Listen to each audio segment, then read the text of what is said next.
arcos. Arcos a gente não costuma utilizar tanto, né, na área da construção civil, design, engenharia e tudo mais, exceto quando a gente vai fazer aqueles arcos de abertura de porta para as plantas. E os arcos, você pode ir testando para você entender qual que você vai conseguir se adaptar melhor. Porque eles acabam tendo todos um resultado praticamente iguais, e aí é mais adaptação mesmo na hora de desenhar.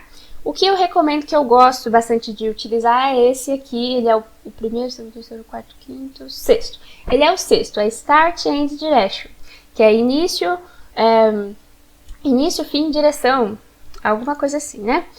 Enfim, com esse aqui, ele pede pra gente especificar o ponto de início, aí ele pede para especificar o outro ponto, e depois ele pede pra gente colocar a direção que a gente quer o círculo, né? Então, se eu quisesse para baixo, ele vai fazer um círculo, vai ficar parecendo um gráfico. Se eu quiser para cima, ele vai ficar parecendo aquele arco que a gente faz na porta.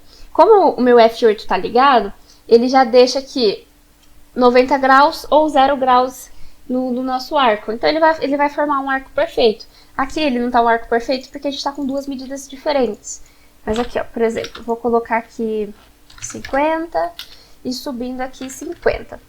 Vou selecionar nosso arco na ponta, e aí ele forma um arco perfeito em 90. Se o meu F8 estiver desligado, aí a gente já fica com a medida um pouco mais solta. Você pode trabalhar mais essa medida, se de repente você souber, né, qual é o ângulo exato que você precisa desenhar, ou se você quer ficar com aquela medida perfeita, igual como se o F8 tivesse ligado, você pode digitar 0, que ele vai ficar com um ângulo perfeito. O arco é assim que funciona. A gente tem que sempre ler a mensagenzinha que ele está dizendo pra gente. Então, só para mostrar aqui outros modelos de arco, por exemplo, esse aqui, 3 pontos. Ele vai pedir 3 pontos para ele. Então, ó, primeiro ponto, segundo ponto, e aí ele fala para você colocar o terceiro. E aí, esses arcos aqui, eles já não são tão úteis assim pra gente.